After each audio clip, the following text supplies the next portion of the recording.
현지 시간 13일 밤 예루살렘에서 폭발음과 함께 공습 사이렌이 울립니다. 번쩍이는 불빛도 곳곳에서 목격됩니다. 이스라엘이 시리아 주재 이란 영사관을 폭격한 지 12일 만에 이란이 이스라엘을 향해 드론과 미사일로 대규모 공격을 감행했습니다. 주요 원유 수송로인 호르무즈 해협에서 이스라엘과 연계된 컨테이너 화물선을 납포한 데 이어 무력 대응에 돌입한 겁니다. 이란 정부는 이스라엘 범죄 처벌을 위한 진실의 약속 작전을 시작했다고 밝혔습니다. 이스라엘 측은 이란이 발사한 미사일과 드론이 200발이 넘는다면서 탄도미사일 수십 발은 국경을 넘어오기 전에 격추됐다고 전했습니다. 이스라엘 현지 매체는 당국자를 인용해 이란의 드론과 미사일을 99% 요격했다고 보도했습니다. 하지만 미사일 일부가 이스라엘을 타격하면서 소녀 한 명이 다쳤고 이스라엘 남부 군 기지가 가벼운 손상을 입었습니다. 미국 델라웨어 별장에서 휴일을 보내던 조 바이든 대통령은 백악관으로 긴급 복귀해 국가안보회의를 소집했습니다. 미국은 이스라엘 안보에 대한 우리의 지지는 철통 같다며 이란의 위협에 맞서 이스라엘의 방어를 도울 것이라고 강조했습니다. 휴교령 등 긴급 지침을 발표하며 사실상 전면전 채비에 나선 이스라엘은 공습 방어가 마무리되면 단호한 대응에 나설 것임을 예고했습니다. 중동 지역이 확전의 중대 갈림길에 놓이면서 EU와 서방 국가들은 물론 사우디, 이집트 등 중동 국가들도 양측 모두에 자제하라고 촉구했습니다. 유엔 안보리는 우리 시간으로 내일 오전 긴급회의를 열고 이란의 전례 없는 이스라엘 공격과 중동 사태를 논의할 예정입니다. MBC 뉴스 조재영입니다. 대형 선박위 헬리콥터에서 군인들이 줄을 타고 내려옵니다. 현지 시간 13일 이란 혁명수비대 소속 특수부대원들이 이스라엘과 연관된 MSC 에리즈호를 납포하는 모습입니다. 이후 이란은 무장 무인기 수십 대를 출격시켜 전격적인 이스라엘 본토 공격을 감행했습니다. 이달 초 이스라엘의 시리아 주재 이란 영사관 폭격 이후 보복 공격을 공언해온 이란이 12일 만에 공습에 나선 겁니다. 이란 정부는 이스라엘 범죄 처벌을 위한 진실의 약속 작전을 시작했다며 혁명수비대가 이스라엘에 드론과 순항미사일 공격을 개시했다고 밝혔습니다. 휴교령 등 긴급 상황에 대비한 대국민 행동 지침을 발표하며 사실상 전면전 채비에 나선 이스라엘은 공격과 방어에서 모든 시나리오에 대비하고 있다며 강력한 대응을 예고했습니다. קבעתי עיקרון ברור. מי שפוגע בנו, אנחנו פוגעים בו. אנחנו נגן על עצמנו מול כל איום, ונעשה זאת בקור רוח ובנחישות. 미국 델라웨어 별장에서 휴일을 보내던 조 바이든 대통령도 백악관으로 긴급 복귀했습니다. 미국은 이란의 이스라엘 공습이 시작됐다고 확인하면서 이스라엘 국민과 함께 할 것이며 이란의 위협에 맞서 이스라엘의 방어를 도울 것이라고 밝혔습니다. 이란발 드론은 현지 시간으로 14일 오전 2시쯤, 순항미사일은 그보다 빨리 이스라엘에 당도할 것으로 현지 언론은 전망했습니다. 이스라엘 항공 당국은 공습에 대응해 영공을 폐쇄했습니다. 요르단이 이란 드론이 영공을 침범할 경우 요격할 것이라고 밝힌 가운데 일부 드론과 미사일은 요르단과 시리아에서 요격된 것으로 전해졌습니다. MBC 뉴스 조국현입니다. 시리아의 수도 다마스쿠스. 처참히 무너진 건물에서 연기가 치솟고 잔해 위에선 수색 작업이 한창입니다. 현지 시간 1일 낮 12시 20분쯤 이란 영사관을 향해 미사일 여러 발이 날아들었습니다. 건물 안에 있던 혁명수비대 지휘관 모하마드 레자 자헤디를 포함해 최소 5명 이상이 숨졌습니다. 이란 정부는 공격 배후로 이스라엘을 지목했습니다. 자헤디를 암살하기 위한 표적 공습이라고 주장했습니다. رژیم میدونه که این نوع اقدامات هیچ موقع بی‌پاسخ نمونده و قطعا نخواهد. 현장에 급파된 시리아 외무장관도 이스라엘을 비난했습니다. وعن حزننا على هذه الضربات التي توجه دون أي مبرر ضد مؤسسات دبلوماسية وأكدنا على ضرورة استمرار العلاقات السورية الإيرانية لأنها مبنية. 이스라엘은 이번 폭격과 관련해 아직 공식 입장을 내놓지 않고 있습니다. 하지만 불과 사흘 전에도 이스라엘은 시리아와 레바논에 대규모 공습을 감행했습니다. 확전을 경계하던 분위기는 최근 몇 주 사이 급 반전되는 양상입니다. 이스라엘과 친이란 세력 간의 전면전 우려가 갈수록 커지는 까닭입니다.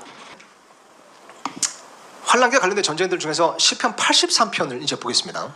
이제 그걸 이제 심히 큰 군대를 염두에 두시고요. 시편 83편을 보면 이것도 연합국들이 예루살렘을 치는 전쟁입니다. 이거 이제 묘사를 한번 보겠습니다. 1절부터 보니까 오 하나님여 침묵하지 마옵소서, 오 하나님여 잠잠하지 마시고 조용히 계시지 마옵소서. 보소서 주의 원수들이 소동을 일으키고 주를 미워하는 자들이 머리를 들었나이다. 그들이 주의 백성을 치려고 교활한 계략을 꾸미며 주께서 숨긴 자들을 치려고 협의하여 말하기를 오라 우리가 그들을 끊어 민족이 되지 못하게 하고 이스라엘이라는 이름이 다시는 기억되지 못하게 하자 하나이다. 이 전쟁을 하는 목적이 이스라엘 민족을 없애버리려고 하는 전쟁이에요. 자, 곡과 마곡 전쟁은 사실 엄밀히 말하자면 노략물 때문에 하는 거죠. 아마겟돈 전쟁은 예수님을 대적해서 하는 겁니다. 근데 이 83편에 나오는 전쟁은 이스라엘 민족을 끊어버리려고 하는 전쟁이에요. 사실 이것은 지금 현재 거의 모든 이스라엘 둘러싸고 있는 중동 국가들의 실질적인 정책이죠. 그들은 이스라엘이라는 나라를 없애고 싶어합니다. 아예. 그래서 진짜 말 그대로 이스라엘은 이름이 다시는 기억되지 않게 하는 게 그들의 열망이잖아요. 그래서 이 전쟁에는 보세요. 개입하는 나라들이 보니까 그들이 한 마음으로 함께 협의하고 주를 대적하여 동맹, 물론 이제 주를 대적하지만 1차적으로 이스라엘, 주의 민족을 대적하는 거죠. 이들은 곧 에돔의 장막들과 이스라엘 족속과 이스마엘 족속과 모압에 속한 자들과 하갈 사람들이며 그발과 암몬과 아멜렉이요 두로의 거주민들과 함께한 블레셋 사람들이요 아스로도 그들과 연합하여 롯의 자손을 도왔나이다라. 이 나라들이 이제 연합해서 이스라엘을 치는 전쟁인 겁니다. 그리고 이들의 열망을 보니까 그들이 말하기를 우리가 하나님의 집들을 우리 소유로 취하자. 그러니까 이 전쟁을 일으키는 목적이 분명해요. 이스라엘 민족을 끊어버리고 하나님의 집들을 차지하려고. 그러니까 이거 단지 노략물이 아닙니다. 그러니까 하나님의 성전. 그러니까 지금 중동 국가들이 원하는 게 열망이 여기 있잖아요. 그 알-아크사 그것도 그 성전터를 차지하려고. 성전터 때문에 생긴 전쟁이죠. 일단 그들이 이제 명분을 밝히기를. 그러니까 이 전쟁은 성전터 때문에 그리고 이스라엘 민족을 끊어버리려고 생기는 전쟁인 겁니다. 그래서 이 전쟁을 아마겟돈 전쟁이라고 보는 해석도 있는 것 같습니다. 근데 그렇진 않죠. 왜냐하면 요 나라들만 연합을 하니까. 적그리스도의 군대가 완전 다릅니다. 적그리스도의 군대는 온 세상 왕들이 다 연합을 해요. 38장은 고가 마곡 전쟁이라고 보는 경우도 있는데 저는 그렇지 않다고 생각한 게 일단 노략무리한 묘사가 안 나오고 게다가 연합하는 나라들의 마곡이 안 나오고 메색이 안 나오고 두발이 안 나옵니다.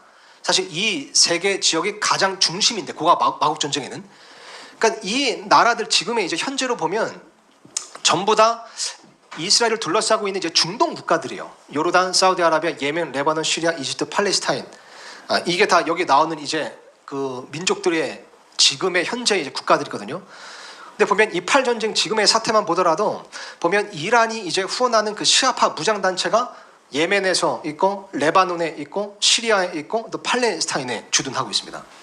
그러니까 이 시편 83편에 나오는 전쟁은 중동 전쟁일 거라고 보는 겁니다. 그래서 이때 그러니까 사실 이게 지금 중동 1차, 2차, 3차, 4차 중동 전쟁까지 있었잖아요. 그리고 지금 이제 중동 5차 전쟁이다. 그렇게 확전될 수 있다고 이제 보는 건데 그러니까 이제 83편은 지금까지 이제 그런 중동 전쟁들에 의해서 이제 성취가 되고 있다가 중동 5차 중동 전쟁이든 뭐 6차까지 할지 모르겠지만 어쨌든 앞으로 있을 또 다른 중동 전쟁을 통해서 완전히 83편이 성취된다고 보는 겁니다. 그러면 83편은 고가 마곡 전쟁과 달리 중동 전쟁으로 보는 견해. 그것이 좀 합리적이라고 봅니다. 근데 이 83편 끝에도 보면 하나님께서 이스라엘을 보호하셔서 져요. 그러니까 이스라엘이 또 이겨요. 지금 모든 4차 중동 전쟁이 그랬던 것처럼. 그랬을 때 그렇게 되면 이스라엘이 심히 큰 군대가 될 겁니다. 그리고 그들을 다 이기게 되면 권역도 넓어지겠죠. 그렇게 되면 노략할 게 많을 겁니다. 자원들이 많게 되겠죠. 그래서 이건 뭐 저의 뭐 개인만의 생각은 아닌데 어쨌든 또 보수적인 근본적인 또 이제 종말론자 신학자들의 의견도 그런 겁니다. 그러니까 이 시편 83편의 전쟁이 먼저 성취가 되고 자 그것으로 인해서 이스라엘 심히 큰 군대가 되고 또 자원들을 많이 확보하게 되면 또 러시아 이런 국가들은 보면 그러니까 마곡과 메색 두발은 다 지금 아까 나온 이 국가들과 친밀한 교류를 하고 있는 국가들인데 이 중동 전쟁에서 이들이 지게 되면 지금 정세로 볼 때도 러시아 뭐 터키 가만히 있지 않겠죠. 그래서 그들이 또 연합을 해서 일으키는 전쟁이 고가 마곡 전쟁이 아닌가 이렇게 추측을 하는 겁니다. 그래서 요거는 추측입니다. 그래서 시편 83편의 전쟁은 에스겔서 38장의 고가 마곡 전쟁의 전조가 되는 전쟁일 수 있다. 이렇게 이제 추측은 할 수 있습니다. 물론 단정하지 않기 때문에 단정할 수는 없지만요. 그래서